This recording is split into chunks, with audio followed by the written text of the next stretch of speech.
this is City Scrapper. Thanks so much for joining me today. Today I have a scrapbook layout process video for you. And in this layout, I'm going to be using some acrylic paint. Here I'm just measuring just to kind of figure out where I want to put the paint. So I want to make 4 lines, and I don't want them to be perfect, but I want them to be approximately evenly spaced. So I was just trying to measure out where I thought they should go. I took 4 colors that are from the pattern papers that I'm going to be using. The pattern papers that I'm going to be using are from the My Mind's Eye Hello Gorgeous collection. It's a collection from way back that I really love. I love the color scheme, and so I thought this would be the perfect collection to use with pulling colors from it and making stripes on the background. And you can see here that I am just adding the stripes to the background, and I'm using some inexpensive acrylic paints that are in jars, and I just tried to mix them so that they would be as close as possible to the colors that were in the collection. I lightened up the pink with some white, and I added some red to it as well to make the darker color pink. And the green was pretty close to out of the little bottle, and the blue I had to mix together a green and a blue. And I want the edges to kind of look roughed up. I don't want them to look too neat, so I'm just going in and adding some brush strokes to the edge. I had quite a number of videos that I recorded footage for a while back, and this is one of them, and I just wanted to complete getting all those voiced over and edited and up on the YouTube channel. I thought this was a good one to make sure that I posted because it's a super simple technique that anybody could use, especially if you haven't used mixed media before and you want to try it out. This is a pretty easy one.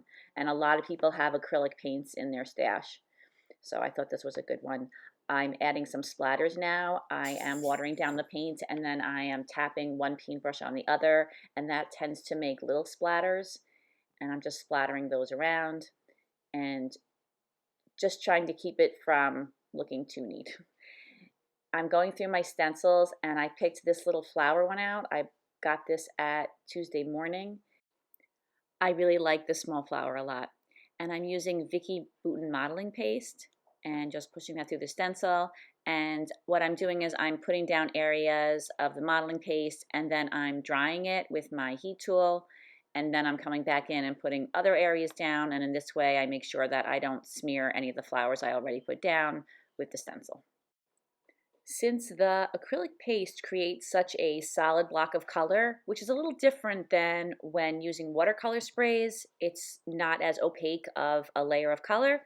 And I feel that when modeling paste is put on top of acrylic paint, it really creates a great effect because there's so much contrast between those solid blocks of color and the white modeling paste. So I've decided I'm just going to put the same stencil on all the different areas of color.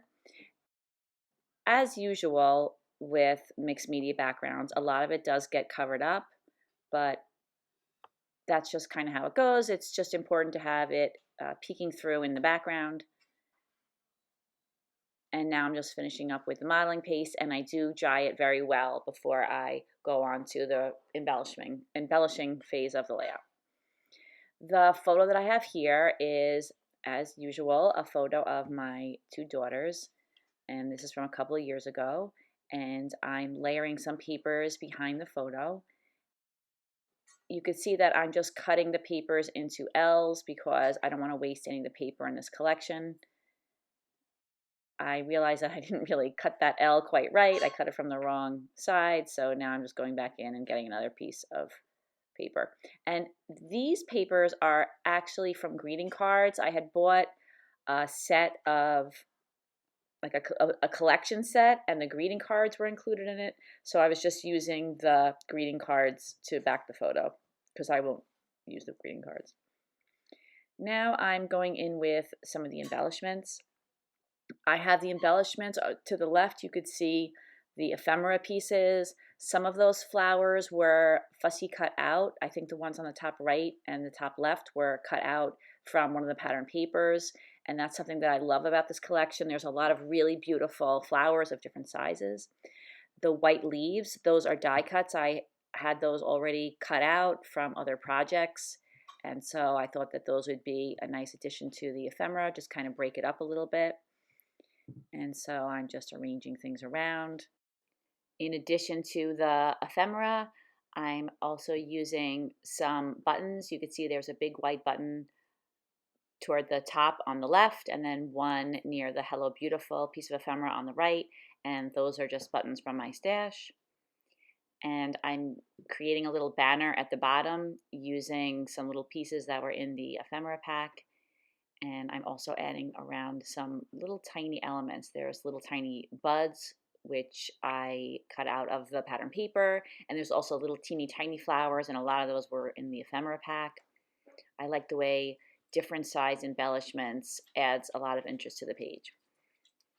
So now I am taking each of those little pieces of the banner and I'm popping them up on foam. That's the self-adhesive foam that's available in Michael's and many other stores, and it's self-adhesive on one side and you can find it in the kids section, and it's super great for popping things up on your scrapbook pages. And now that that's all popped up, I am attaching it down with my ATG gun, and I started in the middle. In that way, I thought that the banner would be more likely to be more symmetrical, although there is no exact middle because there's 6 of them. So, but I started toward the middle and worked out. I was thinking that it would look cute to put little tiny flowers in between each section of the banner. And so I pulled those out of the embellishment pack and also cut them out from paper, from the pattern paper again. Now I'm starting to glue things down. I popped up that Hello Beautiful little title on a piece of foam as well, and then I'm gluing everything down. I like to use my ATG adhesive when possible because that can generally be repositioned later on if necessary, although it does hold really well. So it's kind of a good combination of holding well, but having a strong grip, but also being repositionable. It's not always repositionable. Sometimes things rip, but I do find that I often can move things around even after I've used that. Glue is very final, so I do use glue, but usually when it's to hold something down that won't be held down sufficiently with the ATG adhesive. And so I am going to call my layout Smile. So I have that title up on the top, and I thought it would be cute to dot the I with a little flower. And I'm just going around, and all those elements that I arranged around the photo, I'm just gluing them down. And this is a very, very basic, simple composition. I think that it works well for one large photo, and it definitely enables me to use a lot of the ephemera and fussy cut pieces that I had for this layout.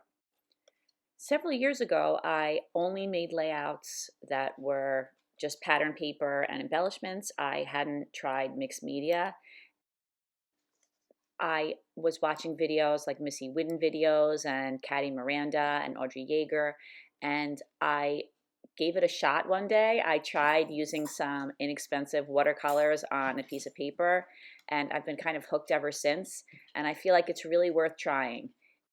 If you haven't tried it and you think you would like to, my opinion is you should just start out simply, get some paints. If you already have paints, try those out. If you want to buy something, maybe an inexpensive set of watercolors, and just give it a try. Put a little bit of color on the background and try it out. I hope that you will give it a try if you're not already using mixed media on your layouts. This completes my layout. I just want to say thank you so much to everybody who watches my channel and likes and subscribes and leaves a comment. I really appreciate it, everybody. It means a lot to me. I hope that everybody has a fantastic day. I hope you enjoy these close-ups, and I hope to see you again soon. Take care, everybody. Bye-bye.